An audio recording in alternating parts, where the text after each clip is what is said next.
నమస్తే, welcome to NSTV news. ముందుగా ముఖ్యాంశాలు. కడప నగరం వైఎస్ఆర్సీపీ పార్టీ కార్యాలయంలో ప్రెస్ మీట్ నిర్వహించిన కడప నగర వైఎస్ఆర్సీపీ పార్టీ యువజన అధ్యక్షులు దేవిరెడ్డి ఆదిత్య మీడియాతో మాట్లాడుతూ, తెలుగుదేశం పార్టీ ఎమ్మెల్యే కడప నగరంలో కక్షపూరితమైన రాజకీయ కుట్ర చేస్తున్నారని, ఇటీవల కాలంలో 2 రోజుల క్రితం నగరంలోని మినరల్ వాటర్ ప్లాంట్ను వైఎస్ఆర్సీపీ పార్టీ మీద కక్షతో వాటర్ ప్లాంట్ను సీజ్ చేయడం చాలా దారుణమని, ఇది కడప నగరంలో కేవలం వైఎస్ఆర్సీపీ కార్యకర్తలపైన కక్షపూరితమైన రాజకీయం చేస్తుందన్నారు. అక్కడ ఉండేది 13 మంది స్కూల్లో ఉండేది. 3 రూమ్లు ఉండే, మాకు ఒక రూమ్ చాలని చెప్పినాడు. ఓకేనా?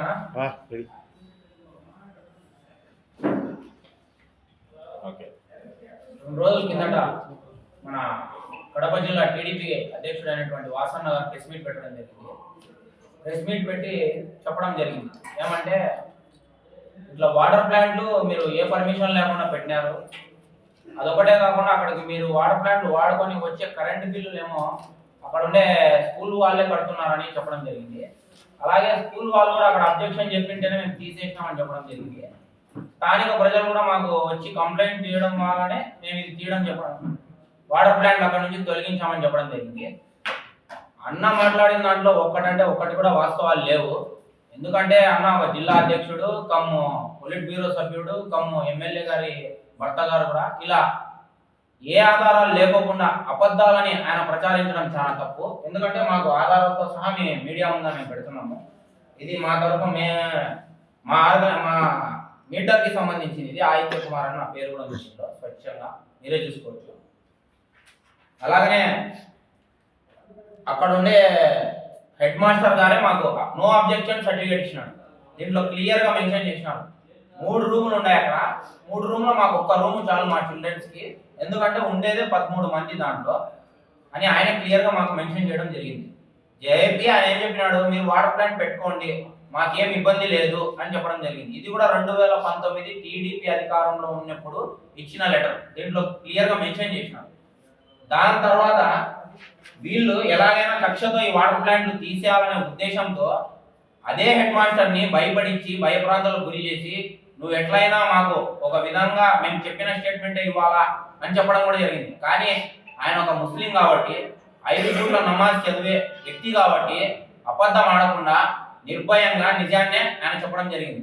దీంట్లో క్లియర్గా మెన్షన్ చేయడం జరిగింది ఏమని, వీళ్ళు మాకు స్కూల్కి కూడా ఉచితంగా నీళ్ళు ఇస్తున్నారు, అది కూడా తక్కువ ధరకే ఇస్తున్నారు బయట ప్రజలకి కూడా, అది కూడా నాణ్యమైన స్వచ్ఛమైన నీరు ఇస్తున్నారు అని చెప్పడం జరిగింది. ఎవరు ఇప్పుడుండే గవర్నమెంట్ ఎవరిది, టీడీపీ ప్రభుత్వమే. మేము భయప్రాంతులు చేయలే, వాళ్ళు భయప్రాంతులు చేసి ఆయనను భయపెట్టే విధంగా చేసినప్పుడు ఆయన నిర్భయంగా రాసించడం జరిగింది. ఎవరికి, కమిషనర్ గారికి దీంట్లో నీట్గా రాయించడం జరిగింది. ఇంకొకటి, మేము అక్కడ ఎంతో మందికి ఉపాధి ఇస్తున్నాం. అక్కడ నిరుద్యోగులు ఉంటే వాళ్ళకు ఉపాధి ఇచ్చి ఈ కరెంటు బిల్లు కూడా మా పేరు వచ్చినాయి, మేము పే చేసినవి, ప్రతి నెల మేము పే చేసినవి. ఇంకోటి, మా సంస్థని వాళ్ళు గౌరవించి అప్పట్లో ఉండే అధికారంలో ఉండే వాళ్ళే ఇవ్వడం జరిగింది. మా టీఆర్ఐ యూత్ ఆర్గనైజేషన్ మేము ఎన్నో కార్యక్రమాలు కూడా చేయడం జరిగింది స్వచ్ఛంద సేవా సంస్థ ద్వారా. మేము ఈ వాటర్ ప్లాంట్ పెట్టిన మెయిన్ ఉద్దేశం ఏంటంటే, ప్రజలకి తాగునీరు స్వచ్ఛమైన నీరు ఇవ్వాలని చెప్పి, అలాగనే కొంతమందికి ఉపాధి కల్పించాలని చెప్పి, వాటి ద్వారా వచ్చే డబ్బుని మేము ఇట్లా ఆర్గనైజేషన్ తరఫున అనేక మందికి అనేక సందర్భాల్లో సేవా కార్యక్రమాలు చేయడం జరిగింది. నిజంగా మాలాంటి యువత ఇలా ముందుకు వచ్చి ఇలాంటి సేవా కార్యక్రమాలు చేసి, అది కూడా మా వైఎస్ జగన్మోహన్ రెడ్డి గారి స్ఫూర్తిని తీసుకొని మేము ఇవన్నీ చేయడం జరిగింది. కేవలం వైఎస్ఆర్ కాంగ్రెస్ పార్టీలో నేను ఒక సభ్యుని అనే ఉద్దేశంతోనే ఇలా కక్షపూర్వకమైన రాజకీయానికి తెరలేపినారు ఇప్పుడుండే జిల్లా అధ్యక్షుడు వాసు గారు మరియు వాళ్ళ శ్రీమతి ఎమ్మెల్యే గారు అయినటువంటి మాధవిరెడ్డి గారు. మిమ్మల్ని నేను సూటిగా ఒకటే ప్రశ్న అడుగుతున్నా, మీరు కూడా నిన్ననే కాదు గతంలో అసెంబ్లీలో కూడా మీరు చెప్పడమైనది, కడప జిల్లాకి నీరు చాలా ఇబ్బందిగా ఉంది, నీటి సరఫరా లేదని. నిన్న ప్రెస్ మీట్లో కూడా మీరు అదే విధంగా మాట్లాడడం జరిగింది. అక్క మిమ్మల్ని మేము ఒకటే అడుగుతున్నాం, మీరు స్వచ్ఛమైన తాగునీరు కావాలని మీరు ఆ విధంగా మీరు ప్రజలు ప్రెస్ మీట్లలో చెప్తున్నారు. మేము ఇస్తున్నాం కొన్ని లక్షల వేల లీటర్ల తాగునీరు రోజు మేము సప్లై చేస్తున్నాం, అది కూడా తక్కువ ధరకి, అది కూడా నాణ్యమైన నీరు. అందరి వాటర్ ప్లాంట్లో లాగా 3 నెలలకు 10 నెలలకు మేము మార్చడం లేదు, ప్రతి నెల ఫిల్టర్ చేసి మరీ ఇస్తున్నాం. ఇప్పుడు మీరు చేసిన దానికి మీరు మూసేయడం వల్ల ఏం జరుగుతుందంటే, దాదాపు 2, 3, 4 కిలోమీటర్ల నుంచి పోయి నీళ్లు తీసుకోవాల్సిన పరిస్థితి ఏర్పడింది. అదిగాక ఎంతో మంది షుగర్ పేషెంట్లు ఉంటారు, బీపీ పేషెంట్లు ఉంటారు, కాళ్ళకి ఇబ్బంది అయ్యి ఆర్థోడిక్ పేషెంట్స్ ఉంటారు. వాళ్ళందరూ పైకి ఎక్కలేరు. వాళ్ళ ఇంటికి పోయి పైకి ఎక్కి మేము నీళ్లు సప్లై చేయడం జరిగింది. వీటన్నిటికీ వీళ్ళంతా ఇబ్బంది పడుతున్నారు.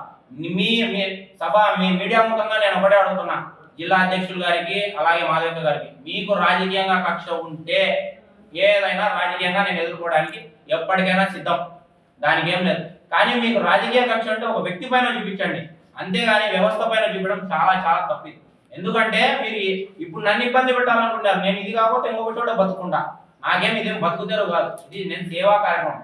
దీని ద్వారా ప్రజలకు ఒక స్వచ్ఛమైన నాణ్యమైన తాగునీరు వస్తున్నాయి. అలాంటిది ఇప్పుడు మీరు లేకుండా చేశారు. దీని ద్వారా మీరు ఏం సందేశం ఇస్తున్నారో మీకే ఒకసారి మీ మనసాక్షికే మీరు అర్థం చేసుకోవాలని కోరుకుంటూ, అలాగనే ఒక జిల్లా అధ్యక్షుడి స్థాయిలో ఉన్నప్పుడు వాసన్న గారు, మీరు దయచేసి ఏదైనా ఆరోపణ చేసినప్పుడు అది కరెక్టా అబద్ధమా అనేది కూడా ఆలోచించాలి. ఓ పక్క 8 నెలలు అయిందండి కూటమి ప్రభుత్వం వచ్చి, సంక్షేమం ఏమో సంకనాగిపోయింది, అభివృద్ధి ఏమో అడ్రస్ లేకుండా పోయింది. వాటిపైన మీరు శ్రద్ధ పెట్టండి, బాగుంటుంది. అంతేగాని ఇట్లా తప్పుడు ఆరోపణలు చేసి మా పార్టీ పైన మా పార్టీ వ్యక్తుల పైన చేయడం సబబు కాదని ఈ మీడియా ముఖంగా తెలియజేస్తూ, అలాగే మీరు దాదాపు కడప నడిబొట్టు నుండే సివిల్ సప్లైస్ గోడౌన్లో గతంలో అక్కడ ఏం జరుగుతానంటే, మాలాంటి ఎంతో మంది నిరుద్యోగులకి న్యాక్ అనే సంస్థ ద్వారా కొన్ని వందల మంది ప్రతి సంవత్సరం అక్కడి నుంచి నిరుద్యోగులకి ఉపాధి అవకాశం కల్పిస్తున్నారు, శిక్షణా కేంద్రాలు.